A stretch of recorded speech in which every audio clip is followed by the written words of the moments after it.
والصلاة والسلام على سيد المرسلين وعلى آله وأصحابه أجمعين. أما بعد، وقال الله تعالى في القرآن المجيد: فأعوذ بالله من الشيطان الرجيم، بسم الله الرحمن الرحيم. إنا أنزلناه في ليلة القدر وما أدراك ما ليلة القدر. آمنت بالله صدق الله العلي العظيم. وقال الله تعالى في شان حبيبه الكريم: إن الله وملائكته يصلون على النبي يا أيها الذين آمنوا صلوا عليه وسلموا تسليما. اللهم صل على سيدنا مولانا محمد وعلى آل سيدنا مولانا محمد ماضي الجود والكرم وعلى آله وبارك وسلم.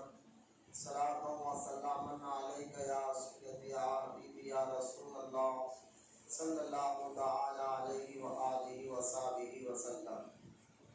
اما بعد،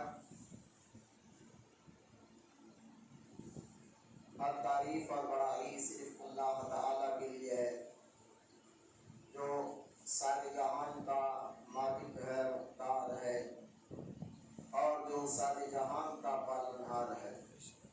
میں اس بات کی گواہی دیتا ہوں کہ اللہ تعالیٰ کے سوا کوئی عبادت کے لائق نہیں. وہ ایک ہے، اس کا کوئی ساتھی اور شریک نہیں. اور میں اس بات کی بھی گواہی دیتا ہوں کہ آپ کے اور ہمارے پیارے آقا اور مولا قلوب نور رحمت عالم نور مجسم حضرت سیدنا محمد مصطفیٰ احمد مشتبہ صلی اللہ تعالی علیہ وآلہ وصحبہ وسلم اللہ تعالیٰ کے آخری رسول اور اس کے برگزیدہ بندے ہیں.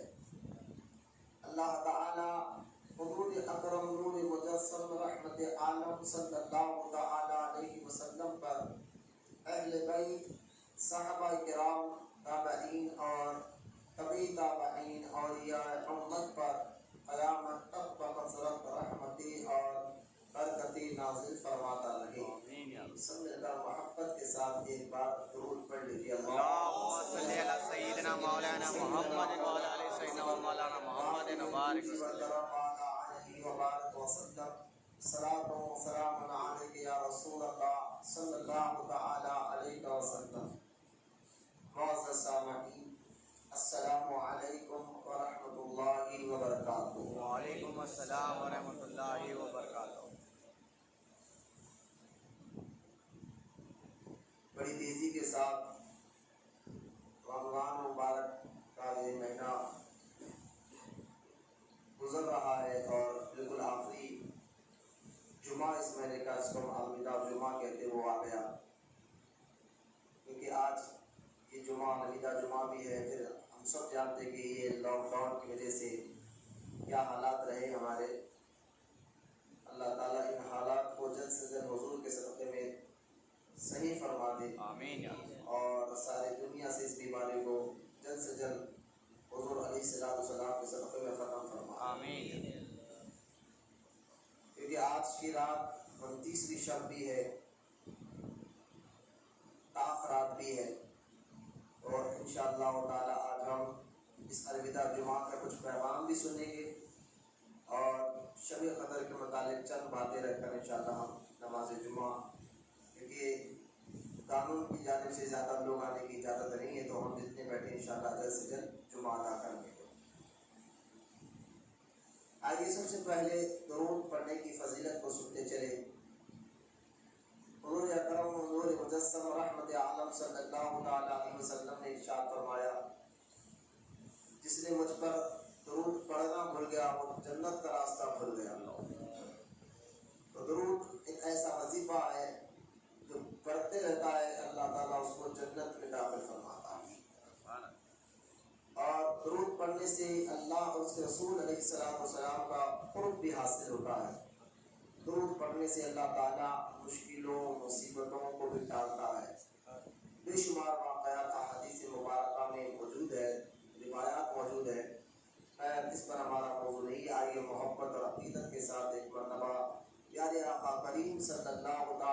وسلم کی بارگاہ اقدس میں درود کا نذرانہ پیش کریں. پڑھی اللہم صلی علی سیدنا مولانا محمد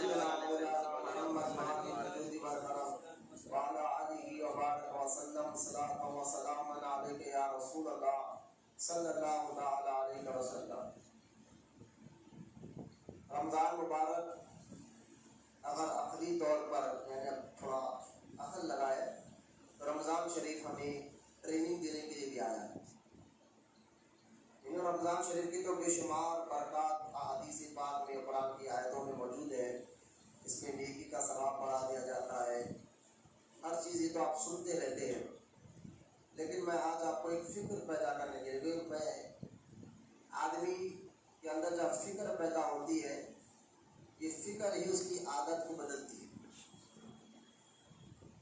فکر سے ہی بندے کی سوچ سے ہی بندے کی عادت میں فرق آتا ہے. ہم اگر رات میں یہ بات سوچ لیں کہ ہمیں صبح اٹھنا ہے تو لہٰذا جیسا ہم رات میں سوچتے ویسا صبح اٹھ کے وہ کام کرتے جو ہم رات میں سوچ چکے ہوتے. تو فکر کرنا سوچنا اس سے عادت بن کر باہر نکلتی ہے. تو آج میں آپ کو ایک فکر ہے جو سمجھانا چاہتا ہوں. فکر یہ اگر آپ سوچیں گے تو انشاءاللہ اس کا بہت اثر آپ کے جسم پر ہوگا. وہ یہ فکر میں آپ کو دینا ہے. حدیث میں تو ہے کہ رمضان کے بے شمار برکات اور فضیلت آپ کو بار بار سنتے رہتے ہیں. جو فکر رمضان دینا چاہتا ہے وہ یہ ہے کہ رمضان مبارک اللہ تعالیٰ نے مبارک بیٹا آپ کو یہ فکر دے کے جا رہا ہے، ایک ٹریننگ دے کے جا رہا ہے کہ تم اپنے جیسا رمضان میں تم اللہ کی عبادت کر رہے تھے تو یہ ٹریننگ میں نے دی ہے، اس کو تم آخری سانس تک رکھ سکتے ہو. آخری سانس تک وہ فکر تمہارے اندر ہونا چاہیے کہ تم نمازوں کے لیے بھی رمضان میں وقت نکال رہے تھے. روزہ رکھ کر اللہ تعالیٰ نے جن چیزوں کو حلال رکھا ہے تو وہ چیز کو بھی تم بچ رہے تھے کھانا پانی سے. لیکن جب تم روزے کی حالت میں حلال سے بچ سکتے ہو تو انشاءاللہ حرام سے بھی بچنے کی طاقت تمہارے اندر ہے. تم اگر چاہے تو حرام سے بھی بچ سکتے ہو اور بچنا بھی چاہیے. یہ رمضان فکر دینا چاہتا ہے. رمضان کے روزے قبول ہوئے یا نہیں ہوئے تو میں اکثر علماء کہتے ہیں اس کو اگر غور کرنا ہے تو یہ سمجھ لو کہ رمضان کے بعد وہ بندے کی عادتیں کیسی ہوئی. رمضان کے بعد بھی اگر وہ بندے کی عادتیں نماز کی پابندی کر رہا ہے جیسا وہ رمضان جیسے پابندیاں رکھ رہا تھا ایسا رمضان کے بعد یہی پابندیاں رکھے تو سمجھ جاؤ کہ اللہ نے اس کے روزوں کو قبول فرمایا. تبھی تو اس کے بدن کو اللہ کی عبادت کی عادت بن گئی ہے، مزاج بن گیا ہے. فکر کو جو رمضان جو فکر دینا چاہتا ہے تھا اور اس بندے نے اس فکر کو قبول کر لیا ہے. اب رمضان کے جانے کے بعد پھر سے وہی کام اور وہی گالی گلوچ لڑائی جھگڑا حرام اور نہ نماز کی پابندی کچھ نہیں تو سمجھ جائے کہ پھر آپ رمضان میں صرف فارمیلٹیز پوری کر رہے تھے، رسم پوری کر رہے تھے. جو رمضان کی روح تھی، روزے کی جو روح تھی وہ تقویٰ تھا، اس کو تمہیں سمجھا نہیں ہے. اس لیے رمضان کے بعد کوئی آپ پر یعنی اتنی ٹریننگ دینے کے بعد بھی اگر بندے کے اندر عادت نہیں آئے کسی چیز کی وہ ٹریننگ لیتا ہے تو پھر وہ بندہ اس کام کو سیکھ جاتا ہے. سیکھنے سے پہلے اس کو ٹریننگ دی جاتی ہے. تو ٹریننگ تو رمضان شریف دے کر جا رہا ہے تو ٹریننگ کے بعد بھی اگر ہمارے اندر تبدیلی نہیں آئی تو ہم نے صرف رسم کو اپنایا تھا. رمضان کی جو برکات ہے وہ پر اثر نہیں کرے. اس پر ہمیں غور کرنا چاہیے، فکر کرنا چاہیے کہ ہمارے حالات رمضان کے بعد بھی ایسے ہی ہونا چاہیے جیسا رمضان مبارک میں ہمارے حالات اب ہے. یعنی عبادت کی بات میں کر رہا ہوں. اور دوسری بات یہ بھی آپ ذرا ذہن میں بٹھا لیں کہ رمضان شریف میں ہم جو عبادت کر رہے ہیں رمضان شریف یہ اللہ کی مخلوق ہے. رمضان کو بھی بنانے والا اللہ ہے. رمضان ختم ہو رہا ہے یعنی رمضان شریف کا مہینہ جائے گا پھر اگلے سال ہم رہے یا نہیں رہے. امید ہے کہ اللہ تعالیٰ ہمیں اگلے سال بھی رمضان نصیب فرمائے. لیکن رمضان جا رہا ہے لیکن رمضان میں جس کی عبادت کر رہے تھے وہ رحمان موجود ہے. یہ ذہن میں بٹھائے. ہم رمضان میں عبادت کر رہے تھے کس وجہ سے آپ کر رہے ہیں؟ کیا رمضان ہے بول کر کر رہے تھے؟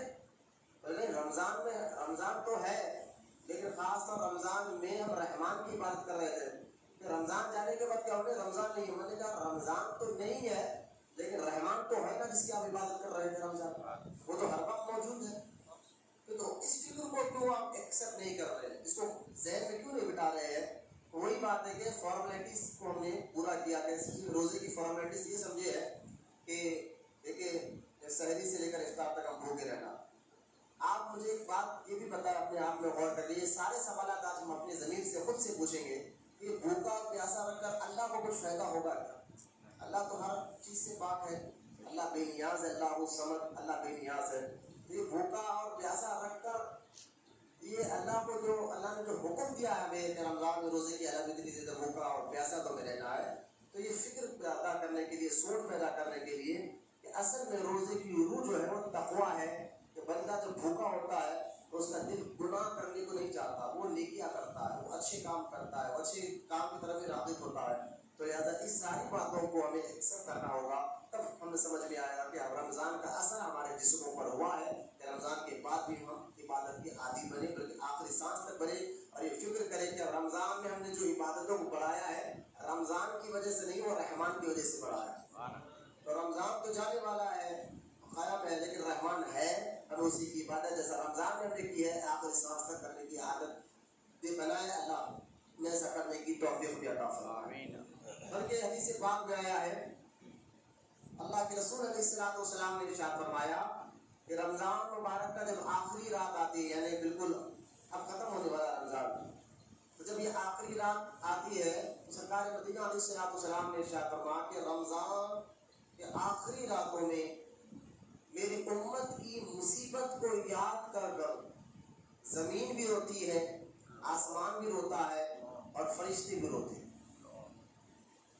صحابہ نے پوچھا یا رسول اللہ صلی اللہ علیہ وسلم, کیا بات ہے, وہ کون سی مصیبت ہے جو آپ کی امت کو آئے گی جس کی وجہ سے زمین بھی رو رہی ہے, آسمان بھی روتا ہے, اور ملائکہ یعنی فرشتے بھی روتے ہیں؟ تو اللہ کے رسول علیہ السلام نے فرمایا کہ وہ مصیبت رمضان کے جانے کی ہے. جو رمضان میں صدقے کا ثواب بڑھا دیا گیا, نفل کا ثواب بڑھا دیا گیا, نیکیوں کا اجر بڑھا دیا گیا, اس سے کم مصیبت ہے کہ یہ ثواب کی کمی ختم ہو جائے گی, لہٰذا ابھی رمضان رخصت ہو رہا ہے. تو رمضان جب جاتا ہے تو ہماری مصیبت کو یاد کر کر زمین روتی ہے, آسمان روتا ہے, فرشتے تک روتے ہیں, اور ہمارا دل اتنا سخت ہے کہ اللہ کے خوف میں, اللہ رمضان کے غم میں ہماری جو ہے آنسو نکلتے ہیں, تو ہم بے چینی سے عید کے چاند کا انتظار کرتے ہیں. پھر عید کا چاند جیسا نظر آ جائے, جیسے ہمیں چاند رات کہتے ہیں, پھر ہم سب جانتے ہیں کہ اس چاند رات میں ہم سارے مہینے کا گناہ شاید وہ ایک ہی رات میں کر بیٹھتے ہیں, وہ ایک ہی رات میں. اب تو خیر وہ چیزیں نہیں ہوگی کیونکہ لاک ڈاؤن کی وجہ سے سارا بازار بند ہے, لیکن یہ ہر بات کی بات میں بتا رہا ہوں کہ دیکھیے سال میں جب عید کا چاند ایسا نظر آتا ہے تو ہم تو ایسے گناہوں میں دلیر ہو جاتے ہیں کہ جو رمضان میں ہم صبر کر رہے تھے ایک مہینہ بھر, وہ پورے ایک ہی رات میں ہم کر بیٹھتے ہیں.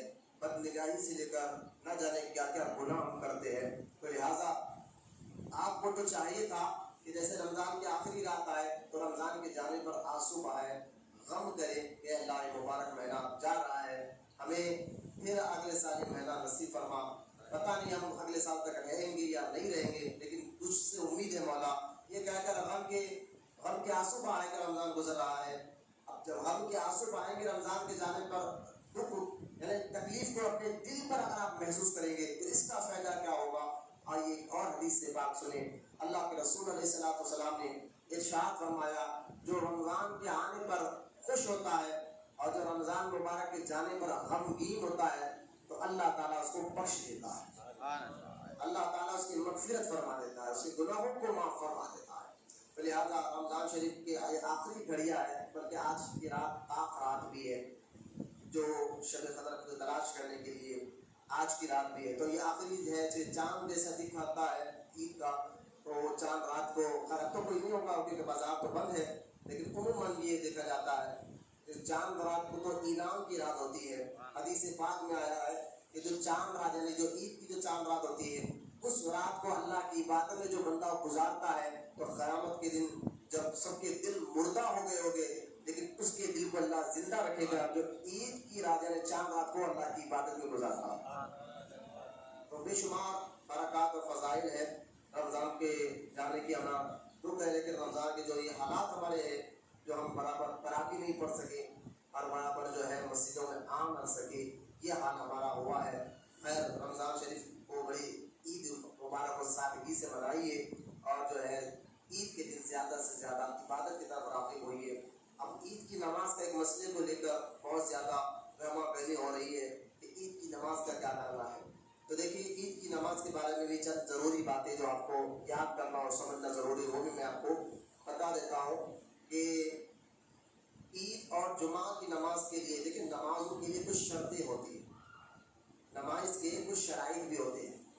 آج کوئی ٹی وی پر یا فیس بک پر یا کچھ ویڈیو بنا کر فیس بک پر واٹس ایپ پر اپلوڈ کر دے رہے ہیں کہ بھائی آپ عید کی نماز گھر میں پڑھو، جو آپ کی نماز، کیونکہ اب تو حکومت کی لازم ہے کہ عیدگاہ تو بند ہے عید کی نماز کے لیے، تو لہٰذا گھر میں پڑھو، اور وہ بنا کے ڈال رہے ہیں اور اس میں زیادہ تر وہابی لوگ اس کا بہت زیادہ پروپیگنڈا کر رہے ہیں کہ آپ عید کی نماز گھر میں پڑھیے 4 بار۔ تو یعنی گھر میں عید کی نماز ہو یا جمعہ کی نماز گھر میں نہیں ہوگی، کیوں؟ میں وہی تو آپ کو بتا رہا ہوں کہ عید کی نماز کی کچھ شرائط ہے، جیسا جمعے کی نماز کی کچھ شرطیں ہیں، وہ شرطیں مکمل ہوگی تب اس شرطوں کے تحت نماز ہوگی۔ تو یہ شرطیں کوئی عالم نے کوئی مفتی نے نہیں، اللہ اس کے رسول نے رکھی۔ جیسا کہ آپ دیکھیے نماز کے لیے اگر آپ پڑھیں گے ہمارے ظہر کی نماز کبھی پڑھ لیں گے نہیں ہوگا، نماز کے لیے وقت کا ہونا بھی شرط ہے نا۔ نماز کے لیے اب جیسے ظہر کی نماز کا معاملہ ہے، اب اس کے لیے وقت کا ہونا ضروری ہوتا ہے، تو وقت جو ہے 12:30 سے ظہر کا وقت شروع ہو جاتا ہے۔ اگر کوئی 12 بجے نماز پڑھنا چاہا تو نہیں ہوگا نا، کیوں نہیں ہوگا؟ آگے پیچھے مت دیکھو، جانا ہے تو باہر چلے جاؤ، ٹھیک ہے۔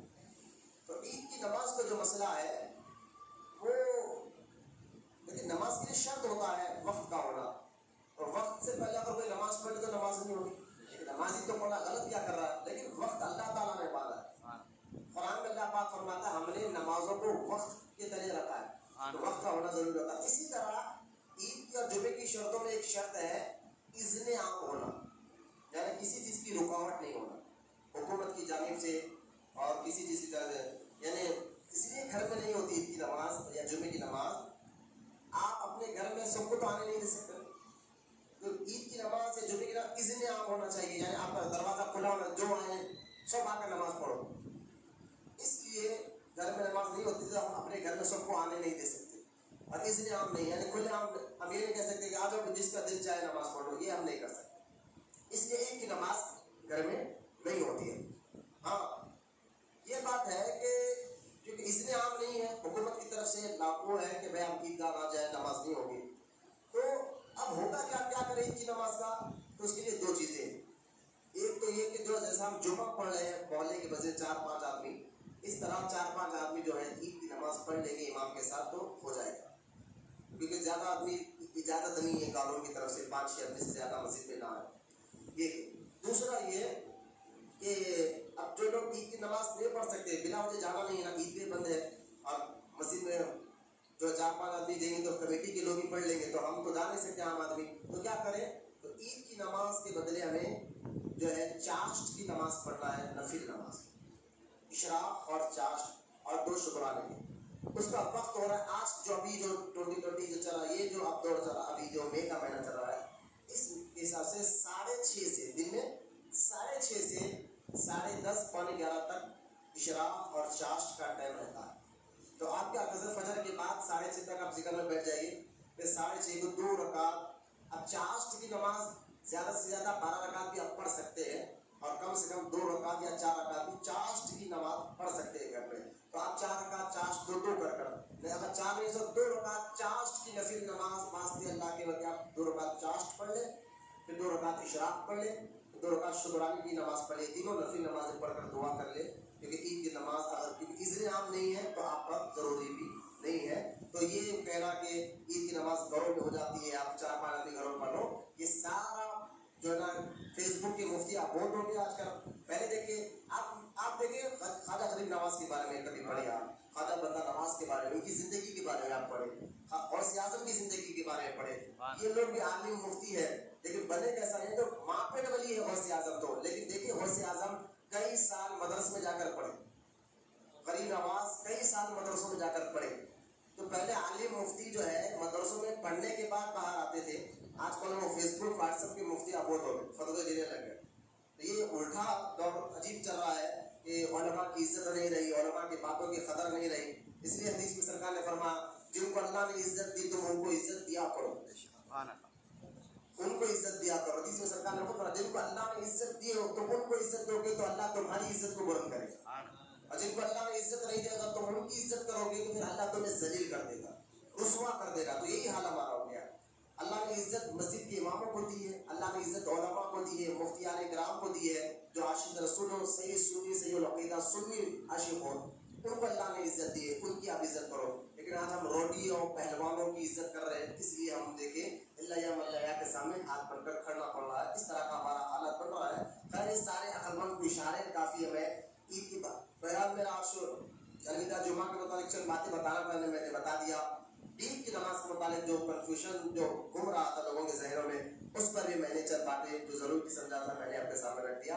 اب درود پاک کے مرتبہ پڑھ لیں گے ہم اپنے وقت میں, کیونکہ عموماً یہاں نماز جو ہے 2:30 بجے کے بعد ٹھہرتی ہے, لیکن آج انشاءاللہ وہ ٹائم نہیں, کیونکہ حالات کے اعتبار سے ہم نماز بالکل جلدی ختم کر دیں گے. یعنی ہماری نماز 2:45 کے آس پاس نماز شروع ہو جائے گی انشاءاللہ. کیونکہ پہلے یہ جمعہ یا جو جمعہ پڑھتے ہیں ان کو معلوم ہے 2:30 بجے, اور الوداع جمعہ تو ہمارے پاس یہ جاتا تھا کہ یہاں پر الوداع جمعہ 3 بجے جماعت ٹھہرتی تھی ہر سال الوداع جمعہ کو. لیکن اب حالات ایسے نہیں ہیں, تو انشاءاللہ ہم جو ہے 40 کو خاموش رہیے 40 کو 12 کیا ہمیں دیکھو کیا پرابلم ہے, دیکھو 12:40 کو جو ہے انشاءاللہ 1:40 کو ہم جماعت بالکل کھڑا کر دیں گے. اسی لیے چند باتیں جو ضروری سمجھتے تھے میں نے آپ کے سامنے رکھ دیا. درود پاک کے مرتبہ پڑھ لیجیے. اللہم صلی علی سیدنا محمد وعلی آلہ وبارک وسلم. صلاۃ و سلام علیک یا رسول اللہ صلی اللہ علیہ وسلم. شب قدر کے متعلق کیونکہ آپ تاخرات ہے, آج کی رات, آج 29ویں شب ہے تو تاخرات بھی ہے. شب قدر کے متعلق پہلے میں آپ کو بتا دوں شب قدر ہے کیا, کیوں عطا کی گئی.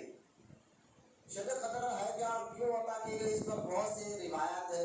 شب قدر کو قرآن کا نزول ہونا, یعنی لوح محفوظ سے بیت العزت میں ایک جگہ آنا, اور جب پہلی وحی ہمارے حضور پر آئی وہ بھی شب قدر کی رات تھی.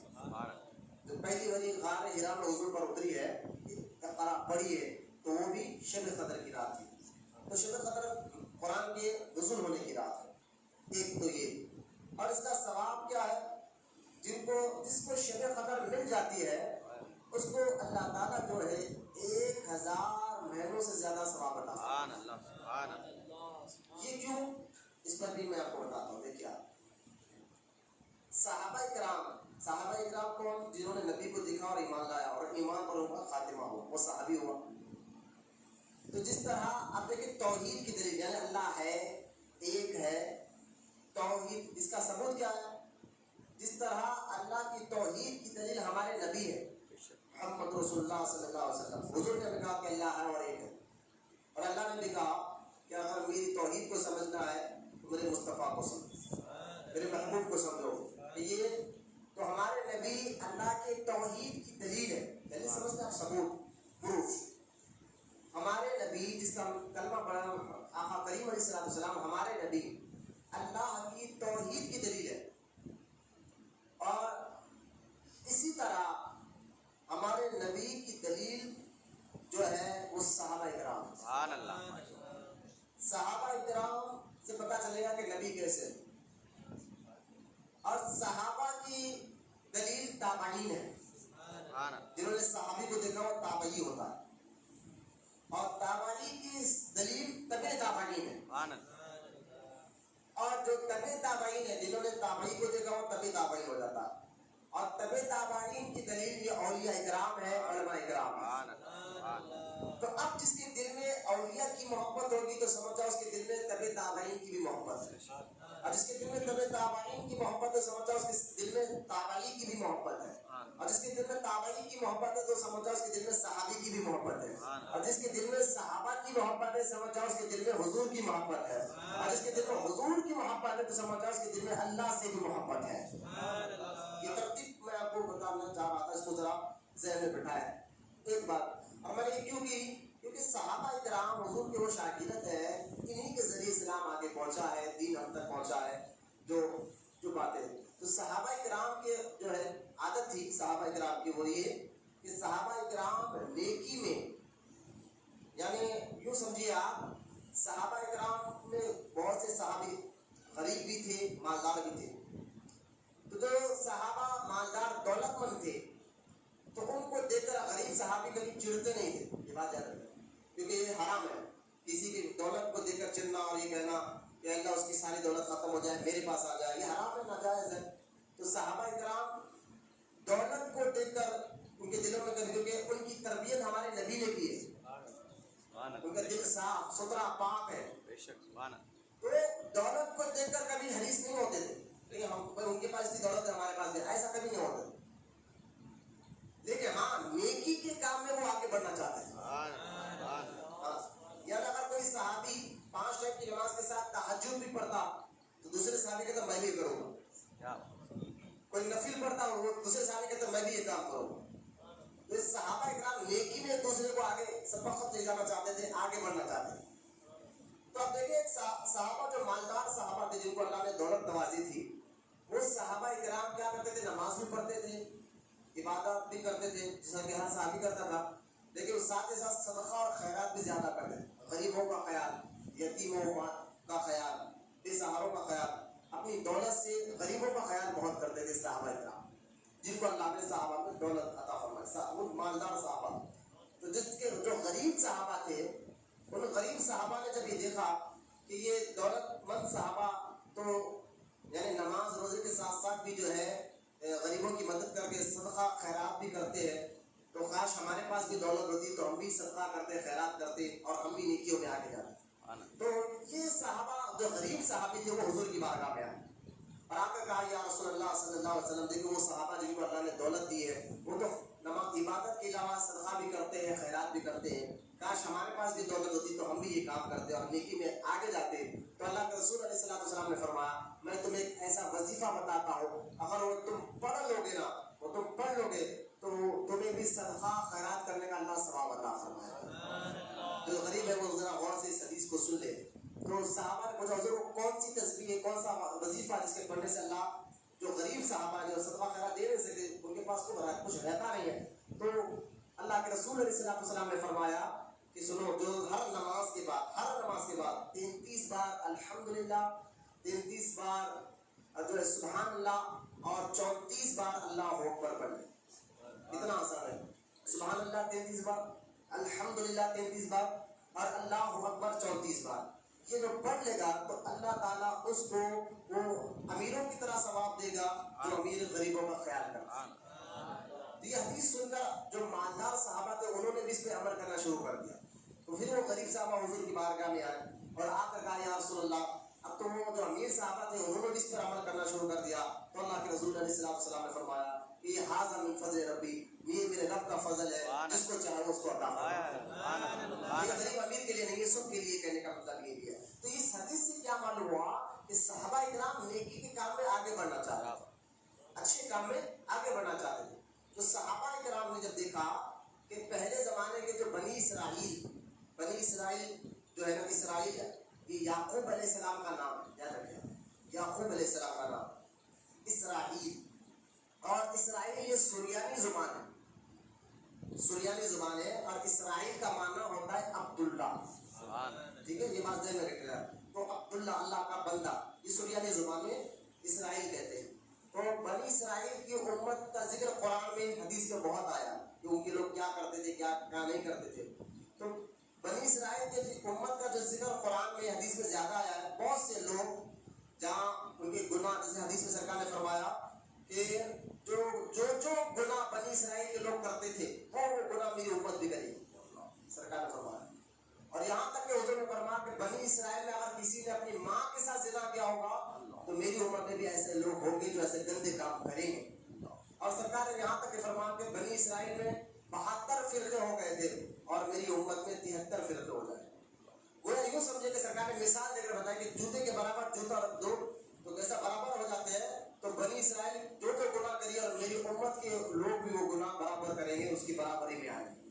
تو لہٰذا جہاں بنی اسرائیل کے گناہوں کے بارے میں بتایا گیا کہ وہ کیسے گناہ کرتے تھے، کیا کیا کام کرتے تھے، وہاں پر بنی اسرائیل کے جو مومن تھے، جو پکے سچے نیک بندے تھے اللہ کے، ان کی عبادت کا بھی ذکر حدیث میں آیا. جیسا کہ دیکھیں ایک بزرگ تھے بنی اسرائیل کے، ان کا نام حضرت سیدنا شمعون تھا رحمۃ اللہ تعالیٰ، شمعون رحمۃ اللہ تعالیٰ. تو یہ بزرگ جو ہے شمعون رحمۃ اللہ تعالیٰ علیہ، یہ دن بھر روزہ رکھتے تھے، رات اور جو دن میں روزہ بھی رکھتے تھے، اور اللہ تعالیٰ کے دشمنوں سے جہاد بھی کرتے تھے. دیکھیں حضرت شمعون کی بات بتا، اللہ تعالیٰ کے دشمنوں سے جہاد بھی کرتے تھے اور رات بھر اللہ کی عبادت بھی کرتے تھے.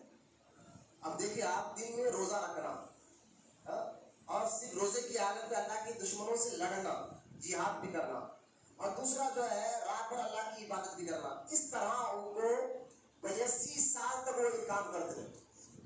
کیونکہ پہلے جو بنی اسرائیل کے لوگ تھے ان کی عمر لمبی ہوا کرتی تھی، کوئی 200 سال 300 سال تک کی عمر ہوتی تھی. تو لہٰذا 82 سال 82 ایئرس تک یہ روزانہ کا یہ عمل تھا. وہ دن میں روزہ رکھتے، روزے کی حالت میں جہاد بھی کرتے اور رات بھر اللہ کی عبادت بھی کرتے. ان کے اس عمل کو دیکھ کر صحابہ کرام نے جب دیکھا کہ حضور پہلے کے لوگ ایسے تھے کہ ان کی اتنی عبادتیں تھی، تو وہ صحابہ حضور کی بارگاہ میں گئے. میں نے کہا نا صحابہ نیکی میں حریص تھے، نیکی کمانے میں آگے بڑھنا چاہتے تھے. حضور کی بارگاہ میں گئے، یا رسول اللہ آپ نے کہا کہ پہلے کے لوگ کی عمریں لمبی ہوتی تھی اور اتنی زیادہ وہ عبادت کرتے تھے. حضور ہماری عمریں تو کم ہے، کوئی 60 سال 70 80 سال میں دنیا سے چلے جاتا ہے. پہلے کے لوگ 150 سال 200 سال 70 ان کی عمر ہوتی تھی، 150 سال 200 سال تک. پھر وہ نیکیاں بھی زیادہ کرتے تھے. تو اور انہوں نے کہا حضور یہ تو بات یہی ہوئی نا کہ ہم سے پہلے جو مسلمان گزرے بنی اسرائیل کے، وہ نیکیاں ہم سے زیادہ کما لیں گے، کیونکہ ان کی عمر زیادہ ہوتی تھی، نیکیاں بھی زیادہ کرتے تھے. ہماری عمر بھی کم ہے، ہم اتنی نیکیاں کر بھی نہیں سکتے. یہ صحابہ نے حضور کو کہا، اور جیسا حضور سے کہا تو حضور نے اپنے سر مبارک کو جھکایا. اور یاد رکھیے اللہ حضور کے سر کو جھکنے نہیں دیتا. اللہ حضور کے سر مبارک کو جھکنے نہیں دیتا. اسی وقت یہ آیت اتری، انا انزلناہ فی لیلۃ القدر وما ادراک ما لیلۃ القدر. اے میرے محبوب آپ کا سر جھکانا، اب ہم بتاتے ہیں کہ آپ کی امت کو میں ایک ایسی رات دے رہا ہوں جو اس رات میں عبادت کر لے گا. اللہ کے رسول علیہ السلام فرماتے ہیں پھر اللہ تعالیٰ اس کو 1000 مہینوں سے زیادہ ہے، 82 سال نہیں بلکہ اس سے بھی زیادہ اللہ تعالیٰ شب قدر میں جاگنے والے کو ثواب عطا فرماتا ہے. اس صحابہ کرام، تو لہٰذا ہماری نیت بھی اچھی ہونا چاہیے ساتھ ہی ساتھ، کیونکہ 5 راتوں میں سے ایک رات ہے، ایک جو آپ آخری رات آج کی رات کا رات ہے، تو یہ 5 راتوں میں سے ایک رات شب قدر ہے. کیونکہ اب اس کی وضاحت تھوڑی کروں گا، اس پر ہم انشاءاللہ سنت پڑھ کر نماز کے لیے کھڑے ہو جائیں گے.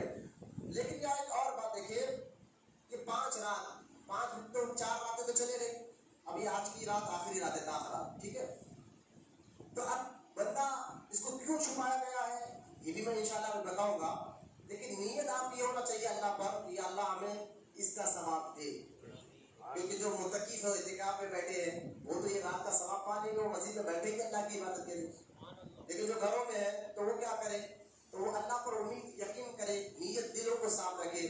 نیت اگر آپ کی مضبوط رہے گی اور عبادت بھی آپ کرتے رہیں گے گھر میں بھی، تو اللہ تعالیٰ یہ رات کا ثواب آپ کو گھر میں بھی عطا فرمائے. جیسا کہ دیکھیے حدیث پاک میں آیا ہے، اللہ کے رسول علیہ السلام فرماتے ہیں کہ ایک شخص تھا، اس کے دل میں خیال آیا کہ یار میں بہت گناہ گار ہوں، چلو اللہ کی، کیونکہ اللہ کی راہ میں صدقہ نکال لیتا ہوں. اللہ صدقہ نکالنے پر اللہ اس کے گناہوں کو معاف فرما دیتا ہے، غلطیوں کو معاف فرما دیتا ہے. تو لہٰذا صدقہ نکالنے کے لیے وہ رات میں گیا، اس کی نیت اچھی تھی، اللہ کو راضی کرنا اس کا مقصد تھا. تو چھپ کر صدقہ دینا چاہتا تھا، کوئی پتہ بھی نہ چلے. تو وہ رات میں نکلا، جو چھپ کر اللہ کے راہ میں صدقہ لے کر آیا. چھپ سے مطلب ایک ہاتھ سے دے تو دائیں ہاتھ کو پتہ نہ ہو. تو ایسا صدقہ اللہ کو بہت پسند ہے. بلکہ یہ سمجھیے کہ ایسے صدقے سے اللہ راضی ہو جاتا ہے. اس سے بڑی کیا اس کی عید ہوگی کہ اس بندے سے اللہ راضی ہو جائے. تو آج کل ہمیں یہ دکھاوا بار بار کر بولنا کہ میں یہ کر رہا ہوں میں یہ کر رہا ہوں، اس سے بچنا چاہیے کہ اس کے اندر تکبر نہ آ جائے، دکھاوا ریاکاری نہ آ جائے جو اللہ کو سخت ناپسند ہے. تو خیر چھپ کا جو صدقہ دیتا ہے، کیونکہ صدقہ دینا چاہیے. صدقہ صرف مالدار لوگ نہیں، جو غریب ہے تو اپنی طاقت سے نکالے، کیونکہ حدیث پاک میں آیا صدقہ بری موت کو ٹالتا ہے. جو صدقہ دینے کا عادی بنتا ہے وہ بری موت سے ٹلتا ہے. ایک تو یہ، دوسرا صدقہ دینے والے سے اللہ راضی ہوتا ہے. اس سے بڑی دولت اور کیا ہے. تو خیر وہ رات کے ٹائم نکلے دینے کے لیے اور دیکھا کہ روڈ پہ ایک آدمی کھڑے ہوئے، وہ ہاتھ پکڑ ان کے ہاتھ میں پیسے رکھا، وہ کہہ رہے کیا ہے کیا ہے، وہ بولے نہیں آپ لے لو، وہ واپس آ گیا۔ اب صبح ہوئی تو بات محلے میں پھیل جاتی ہے، تو وہ کہنے لگا دیکھو بھائی ایک آدمی رات میں صدقہ دے کر گیا میرے ہاتھ میں، میں خود پیسے والا ہوں، میرے پاس ہی کروڑوں روپے کی دولت رکھی ہوئی ہے۔ وہی اس کو بڑا افسوس ہوا یار میں یہ تو غلط آدمی کے ہاتھ میں صدقہ دے دیا۔ اب دوسرے نے کہا پھر ہمت نہیں آ رہی، اللہ تجھ پر امید ہے۔ دوسرے دن رات میں وہ پھر گیا، دیکھا کہ رات کے حصے میں ایک عورت کھڑی ہے، اس کو دیا بہن جی اس کو قبول کر لیجیے۔ وہ انکار کرتے رہے کہ وہ دیا، اب وہ عورت نے لیا۔ اب صبح بات پھیل گئی کہ یار کیا زمانے آ گیا کہ لوگ بدکارہ عورت کو بھی صدقہ دے رہے ہیں۔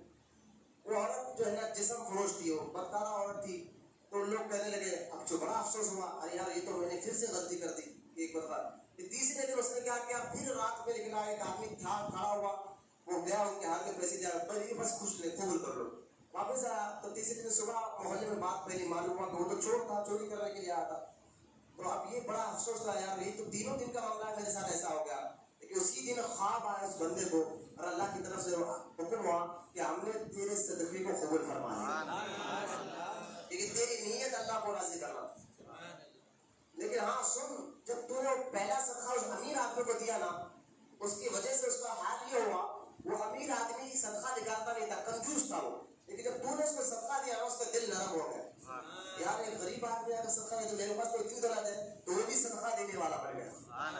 اب جو عورت کو تو نے صدقہ دیا، وہ عورت خاص طور پر یہ دھندا نہیں کرنا چاہتی تھی، مجبور تھی، وہ اس کے بچے بھوکے تھے، پیاسے تھے، ان کے پیٹ پالنے کے لیے جو ہے وہ باہر نکلی تھی مجبوری کے تحت۔ لیکن تو نے جب اس کو صدقہ دیا تو اسی پیسے سے وہ گھر میں راشن لے گئی اور بدکاری سے بچ گئی، گناہ سے بچ گئی، اس لیے جو ہے وہ تیرا صدقہ میں قبول کیا۔ اور تیسرا تو چوری کے نکلا، وہ بھی مجبور آدمی تھا، وہ مجبوری کے تحت چوری کے لیے نکلا تھا، لیکن تیرے صدقے کی وجہ سے جو ہے وہ چوری سے بچ گیا، گناہ سے بچ گیا، اسی لیے ہم نے تیرے صدقے کو قبول فرما دیا ہے۔ میں اس حدیث سے بتانا اور سمجھانا آپ کو یہ چاہتا ہوں، اگر نیت اچھی رہی نا تو اللہ اس کا اجر ضرور دیتا ہے۔ تو آپ نیت اچھی کر رہے کہ یار 5 رات میں سے کون سی رات ہوگی، بس اللہ پر امید رکھے، ہم تو وہی ہے، ہم عبادت پہ ناز نہیں کرتے، ہم اللہ کی ذات پر ناز کرتے ہیں، اللہ کے فضل پر ناز کرتے ہیں، اللہ کی رحمت پر ہمیں امید ہے، انشاءاللہ ہمیں اللہ تعالیٰ جو ہے شب قدر نصیب کرے گا۔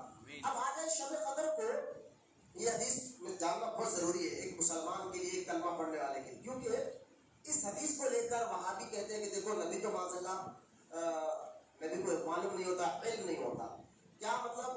دیکھیے اللہ کے رسول علیہ الصلوۃ والسلام فرماتے ہیں کہ میں شب قدر کس رات میں ہے یہ تلاش کرنے کے لیے رمضان کے پہلے 10 دن کا اعتکاف کیا، مجھے شب قدر نہیں ملی۔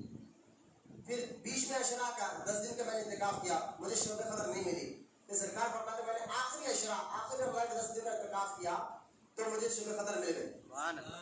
اور میرے آقا تو حدیث ہے، اللہ سورۃ توبہ میں، جہاں سورۃ توبہ ختم ہو رہی وہاں دیکھیں حدیث سن کا ہمارے نبی کے بارے میں، ہمارے نبی جو ہے اپنی امت سے ماں باپ سے بھی زیادہ محبت کرتے، اپنی ماں جس سے ماں باپ اپنی اولاد سے محبت کرتے، اس سے زیادہ ہمارے نبی اپنی امت سے محبت کرتے، ہم سے محبت کرتے۔ تو سرکار حدیث ہے، یعنی وہ چاہتے تھے کہ جو نیکی کام ہو تو میری امت کو پہلے پہلے ان کو بتاؤ۔ تو سرکار کہتے ہیں آخری عشاء میں مجھے معلوم ہو گیا کہ شب قدر کب ہے، یہ معلوم مجھے ہو گیا۔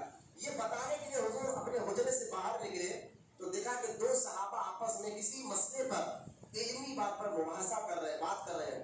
تو حضور صلی اللہ تعالیٰ علیہ وسلم فرماتے ہیں کہ تمہارے اس مباحثہ بحث کی وجہ سے جو مجھے معلوم ہوا تھا، معلوم ہو گیا تھا کہ شب قدر کون کسی رات کو ہے، وہ بتانے آیا تھا لیکن میں بھول گیا، اب مجھے بھلا دیا گیا۔ تو سرکار نے فرمایا اب تم ایک کام کرو، یہ آخری کے 5 راتوں میں جو داخل رات سرکار فرمایا ان راتوں میں شب قدر کو تلاش کرو۔ اس حدیث کو لے کر بات جمع کر کے دیکھو حضور کو تو علم نہیں ہے کہ شب قدر کب ہے۔ میں نے کہا تم نے حضور کے جملے پہ غور نہیں کیا، حضور نے فرمایا مجھے شب قدر کب ہے اس کا علم ہو چکا ہے لیکن بھلا دیا گیا۔ بھلائی کوئی چیز بھولتا کب آگے، پہلے اس کو معلوم ہوتا ہے تب وہ بھولتا ہے، اگر علم معلوم نہیں ہوتا تو بھلایا نہ کیسا، معلوم تھا تبھی تو بھلا دے گا۔ اور نبی کا بھولنا امت کے لیے رحمت ہوتا ہے، ہمارے لیے رحمت ہوتا ہے اس بھولنے پر، کیونکہ امام مالک نے موطا امام مالک حدیث کی بڑی مشہور اور معروف کتاب ہے موطا امام مالک، اس کتاب کے بارے میں علماء کہتے ہیں یہ بخاری سے بھی افضل ہے. بعض علماء کہتے ہیں موطا امام مالک میں حدیث پاک ہے اللہ کے رسول صلی اللہ تعالیٰ علیہ وسلم ارشاد فرماتے ہیں کہ میں بھولتا نہیں ہوں, مجھے بھلایا جاتا ہے. کیونکہ نبی جو ہوتا ہے, اگر نبی آتا ہے لوگوں کی ہدایت کے لیے اللہ کی جانب سے, اور وہی مسئلے بھول جائے تو پھر بات کیا ہے نا. تو نبی ایمانیات نہیں بھولتے, یاد آتا ہے عقیدہ کے بارے میں, ایمانیت کے بارے میں, حرام حلال کے مسئلے نبی کو نہیں بھلایا جاتا, لیکن جو فضائل کا مسئلہ کچھ اس کے پیچھے حکمت ہوتی ہے وہ بھلایا جاتا ہے. اب اس میں حکمت کیا آپ کہیں گے, میں بتاتا ہوں حکمت کیا ہے. دیکھیں ایک مرتبہ اللہ کے رسول صلی اللہ تعالیٰ علیہ وسلم مسجد نبوی میں تشریف لائے تو دیکھا کہ ایک صحابی, نماز کا ٹائم ہو گیا تھا, ایک صحابی سو رہے تھے. تو اللہ کے رسول علیہ السلام نے حضرت علی سے کہا علی تم جاؤ اور اس کو اٹھا کر. حضرت علی گئے اور اس کو اٹھایا, اٹھانے کے وہ گیا وضو کرنے کے لیے. حضرت علی حضور کی بارگاہ گیا اور کہا یا رسول اللہ میں نے دیکھا ہے اکثر آپ کو, آپ نیکی میں پہل کرتے, نیکی کام میں آپ سب سے پہلے آگے ہوتے ہیں, آپ بھی چاہے تو اٹھا سکتے تھے لیکن مجھے کیوں کہا اٹھانے کے لیے, اس کی حکمت کیا ہے, وجہ کیا ہے. حضرت علی پوچھتے ہیں تو اللہ کے رسول علیہ السلام فرماتے ہیں کہ اگر میں اٹھاتا اور وہ نیند میں کہتا کہ پتا نہیں کہ کون اٹھا رہا, نیند میں کہتا جاؤ میں نے اٹھتا تو اللہ کا عذاب اس پر آ سکتا, اللہ کا عذاب اس پہ آ سکتا تھا. اس لیے میں نے تجھے بھیجا, میں نے گیا. تو یہاں دیکھیں اگر نبی اس حدیث کو ذہن رکھے, اگر نبی بتا دیتے کہ شب قدر کون سی رات میں, تاریخ بتا دیتے اور لوگ اس کی عزت نہ کرتے, کیونکہ ہم بے قدرے لوگ ہیں, قدر والی چیز کی تو عزت کرتے ہیں آگے چل کے, کہ حضور جانتے تھے آگے چل کے میری امت میں ایسے کمزور لوگ ہوں گے تو قدر والی کی چیز کی عزت نہیں کریں گے. اگر قدر نہیں کریں گے تو اللہ کا عذاب آ سکتا, اللہ کی جانب سے پکڑ ہو سکتی تھی ہماری. تو یہ چھپانا یہ ہمارے لیے رحمت ہو گیا, کہ چھپایا اس لیے ہے تاکہ ہم اللہ کے عذاب سے بچیں. اور یہ 5 راتوں میں سے ایک رات ہمیں مل گئی ہے تو انشاءاللہ کہ اگر نہ بھی ملی تو اللہ کی امید ابھی نیت ہماری ہے اس کو تلاش کرنے کی, تو اللہ اس کا ثواب ہمیں ضرور عطا فرمائے. لہٰذا نبی کا بولنا ہمارے لیے رحمت ہوتا ہے, حکمت ہوتا ہے. آدم علیہ السلام جو جنت میں جو جھاڑ کا گیہوں کھائے نا, جو دانا کھائے, وہ دانا پہلے اللہ نے ان کو بتا دیا تھا کہ کھانا نہیں ہے, لیکن آپ سے بھول ہو گئی, بھول ہو گئی وہ کھانے میں. اور وہ بھول کتنی ہمارے لیے کتنا فائدہ لے کر آئی, وہ بھول ہی تھی نبی آدم علیہ السلام کی جس کی وجہ سے آپ زمین پر آئے اور ہم پیدا ہوئے. وہ بھول ہی تھی آدم علیہ السلام کی جس کی وجہ سے ہم زمین پر آنے کے بعد ہمیں حضور ملے. تو لہٰذا نبی کی بھول امت کے لیے فائدہ ہوتا ہے, امت کے لیے رحمت ہوتی ہے. تو یہ شب قدر اس پر بلبلا کرنا کہ حضور تو نہیں جانتے تھے, معلوم نہیں تھا, میں نے کہا اس پہ چھپانا بھی ہمارے لیے حکمت تھا, ہمارے لیے راز تھا, ہمارے لیے حکمت کی رات تھی. اب شب قدر کو ہوتا کیا ہے, قدر کس کو انا انزلناه فی لیلۃ القدر, میں سمجھتا ہوں یہ میں نے جواب دے دیا ہے کیونکہ وقت نہیں ہے, صرف 2-3 منٹ میں رکھ کر ہم سنت کے لیے کھڑے ہو جائیں گے. شب قدر کو قدر اس لیے کہتا ہے, قدر کا معنی ہے تنگی, اردو میں اس کو تنگ ہو جانا, جگہ تنگ ہو جانا, جگہ چھوٹی پڑ جانا, جس کو تنگی ہم بولتے ہیں, جگہ بس نہیں ہو رہی ہے. تو قدر کا معنی ایک تنگی کے بھی ہوتے ہیں, تنگ ہو جانا. تو اب اس کو قدر اس لیے کہتے ہیں, شب قدر کو قدر اس لیے کہتے ہیں کہ اس رات کو اللہ تعالیٰ کی جانب سے زمین پر اتنے فرشتے آتے ہیں کہ زمین تنگ ہو جاتی ہے. زمین پر اتنے زیادہ فرشتے اس زمین پر آتے ہیں کہ اس میں زمین تنگ ہو جاتی ہے, اس لیے اس کو شب قدر کہتے ہیں. ایک بات اور آتے کیوں ہے, اس پر تفسیر میں جواب آیا کہ جب آدم علیہ السلام کو اللہ نے بنانا چاہا تو فرشتوں سے مشورہ کیا کہ فرشتوں بتاؤ کہ میں آدم کو بنانا چاہتا ہوں, تمہارا مشورہ کیا. یہاں اللہ کو مشورہ لینے کی کوئی ضرورت نہیں تھی, لیکن اللہ بندوں کو ایک سبق دینا چاہتا ہے, اچھے کام میں اچھے لوگوں سے مشورہ لینا یہ اللہ کی سنت. اچھے کام میں بنا اللہ کس چیز کی ضرورت ہوتا ہے, مشورہ لینا. وہ تو قادر ہے, قیوم ہے, وہ جو چاہے کرے. تو یہ مشورہ لینا یہ ہمارے لیے بتانا تھا کہ اچھے کام میں اچھے لوگوں سے مشورہ لیا کرو. تو فرشتوں سے اللہ نے مشورہ لیا, انہوں نے کہا یا اللہ ہم تو تیری عبادت کے لیے کافی, یہ امت کو نہ پیدا کرے, بندوں انسان کو نہ بناؤ, قتل غارت گیری کرے, فلا فلا, کیوں ساری ڈیٹیل قرآن کی آیتوں میں موجود ہے. تو اللہ پاک نے کہا فرشتوں جو میں جانتا ہوں تم نہیں. کیا بات, سبحان اللہ. اب شب قدر کو انہی فرشتوں کو اللہ زمین پہ بھیجتا ہے اور کہتا کہ دیکھو تم تو کہتے تھے کہ بندے کچھ نہیں کریں گے, اب دیکھو وہ کیسی عبادت کر رہے ہیں.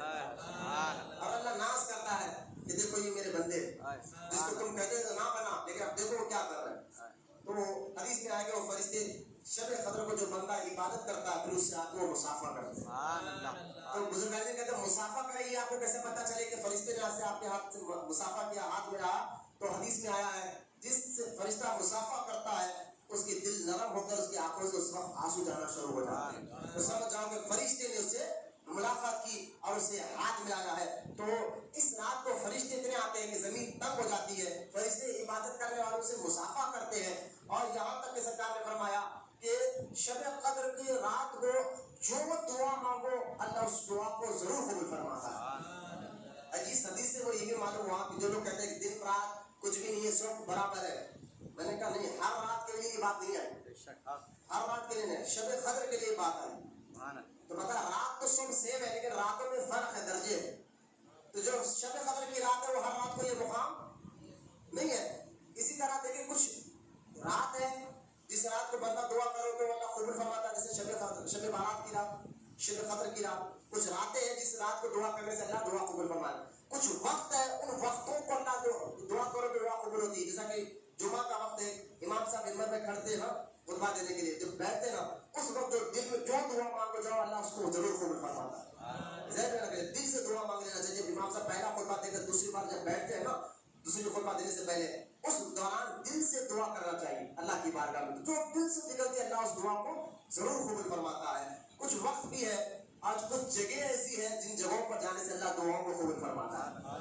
جیسا کہ مقام ابراہیم ہے, وہاں جا کر دعا مانگو, کعبے کے سامنے دعا تو کہیں بھی قبول ہوتی ہے, لیکن کچھ جگہ پر آ کر دعا کرنا اس دعا کو اللہ قبول فرماتا ہے. جیسا کہ اولیاء کرام کے آستانے ہیں, بزرگان دین کے آستانے ہیں. تو لہٰذا یہ کہنا کہ جگہ کچھ نہیں ہوتی, دن رات سب برابر ہے, کتنی غلط فہمی ہے کہ یہاں دیکھ لیں کہ شب قدر کو اللہ اتنی رحمتیں اور برکتیں نازل فرماتا ہے. خیر, آج کی رات طاق رات بھی ہے, شب قدر کی رات بھی ہے.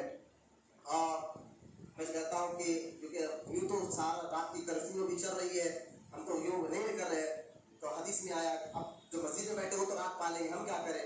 حدیث میں آیا کہ جو عشاء کی نماز اور فجر کی نماز جماعت کے ساتھ پڑھ لے اللہ اس کو پوری رات کی عبادت کا ثواب عطا فرمائے. آپ جماعت کے لیے اگر ہو سکے تو ایک دو اپنی جو مسجد میں پڑھیں گے تو گھر میں جماعت بنا لیں. اگر گھر میں جماعت بنانے کے امام کے لیے کوئی بھی نہیں ہے پھر بھی ہم نماز پڑھ لیں گے عشاء اور فجر انشاءاللہ. امید ہے اللہ پر, نیت ہماری اس رات کو پانا ہے تو ضرور اس رات اللہ ہمیں ثواب عطا فرما دے گا.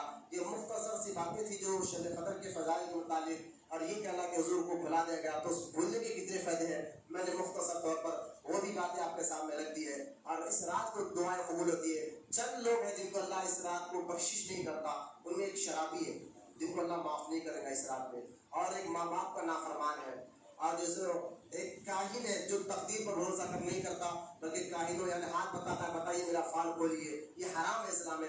ہاتھ پر بھروسہ کرنا, غیر کی باتوں پر یقین کر لینا. تو لہٰذا ایسے لوگوں کو اس رات میں اللہ تعالیٰ معاف نہیں کرتا, اور یہ بخشش کی رات ہے. یا دیکھیں یہاں ایک بات دیکھیں, بخشش کی رات ہے. شب قدر اگر کسی کو مل گئی اللہ اس کو بخش دیتا ہے, بخش دیتا ہے یعنی جو چھوٹے اس نے گناہ کیے وہ معاف فرما, بڑے کو تو گناہ اس کے لیے توبہ کرنا لازم ہے. لیکن شب قدر کو اللہ گناہ چھوٹے چھوٹے جو ہوتے ہیں وہ معاف کر دیتا ہے, لیکن بڑے گناہ توبہ کرنا پڑتا ہے. گناہ دو قسم کے تھے, صغیرہ اور کبیرہ. صغیرہ چھوٹے گناہ, کبیرہ بڑے گناہ. صغیرہ گناہ کبھی وضو کرنے سے معاف ہو جاتے ہیں, بھلی محبت سے سبحان, قرآن پڑھنے سے معاف ہو جاتے ہیں, درود پڑھنے سے معاف ہو جاتے ہیں, مسجد میں آ کر بیٹھنے سے معاف ہو جاتے ہیں, لیکن مسجد میں آ کر بیٹھنے سے بھی گناہ معاف ہوتے ہیں, اور شب قدر ایسی راتوں کو بھی معاف ہو جاتے ہیں. یہ چھوٹے گناہ معاف ہو رہے ہیں. جو بڑے گناہ کبیرہ گناہ اس کے لیے توبہ ضروری ہوتی ہے کہ جب تک توبہ نہ کرے اللہ اس کی توبہ کو قبول نہیں فرماتا ہے. تو لیکن ایک ایسی جگہ ہے جہاں پر اگر بندہ توبہ نہ بھی کرے لیکن اس جگہ کو اس وقت پر پا لینا تو اللہ تعالیٰ اس کے چھوٹے گناہ بھی معاف فرما دیتا ہے اور بڑے گناہ بھی معاف فرما دیتا ہے. لیکن وہ جگہ کیسے میں نہیں بتاؤں گا. دیکھیں شب قدر کس رات ہمیں پتہ نہیں ہے, لیکن جس کو شب قدر مل گئی تب اس کے گناہ معاف ہوں گے. لیکن وہ جو جگہ ہے وہ جگہ بتا دی گئی, یہ جگہ پہ آؤ, یہ وقت پر آؤ, یہ ٹائم پر یا ٹھہرو, تمہارے چھوٹے گناہ بھی معاف ہو گئے اور بڑے گناہ بھی معاف ہو گئے. دن بھی بتا دیا گیا, ٹائم بھی بتا دیا گیا, اور معاف ہونے کا سوال ہی بتانے ہوتی ہے. وہ جگہ کیا ہے, وہ عرفات کی جگہ. جب حاجی عرفات کے میدان میں جاتا ہے نا, عرفات کے میدان میں رکتا ہے, اور جب سورج غروب ہوتے رہتا ہے, حدیث میں آیا کہ سارے جتنے عرفات کے میدان میں ہوتے ہیں اللہ سارے حاجی کے بڑے گناہ بھی معاف کر دیتا ہے, چھوٹے گناہ بھی معاف کر دیتا ہے. بلکہ جو چھوٹے جو گناہ گار عرفات کے میدان میں ارے میں تو معاف نہیں ہوگا یہ سوچنا اس کو گناہ ہوگا, ایسا سوچنا اس کے لیے گناہ ہوگا. لیکن عرفات کا میدان شب قدر سے کتنے بڑا وہ دن ہے, عرفات کا دن جہاں حاجی جا کر ٹھہرتا ہے تو اللہ اس کے گناہوں کو معاف فرما دیتا ہے. خیر کی بات آگے جو میں نے کہی ہے میں شب قدر اور رمضان شریف کی جو قدر ہے اس کی عزت کرے اور اس پر جان پر غم کرے. عید کی نماز کا جو مسئلہ میں نے بتایا ہے اس پر بھی غور کریں اور اس پر عمل کریں انشاءاللہ. اللہ تعالیٰ کی بارگاہ میں دعا ہے اللہ تعالیٰ تمام کو کہنے سننے سے زیادہ عمل کی توفیق عطا فرمائے. اللہ تعالیٰ ہمارے صغیرہ کبیرہ گناہوں کو معاف فرما. اے غفار ہمارے کبیرہ صغیرہ گناہوں کو معاف فرما. اے پاک پروردگار ہمارے ظاہر باطن جسم روح دل کو پاک بنا دے. ہمارے دلوں میں علم نافع کو داخل فرما. سینے میں اسلام کی محبت کو داخل فرما. ہمیں سچا عاشق رسول بنا اور قیامت تک ہماری نسلوں میں عاشق رسولوں کو پیدا فرما. وما علینا الا البلاغ والحمد للہ رب العالمین.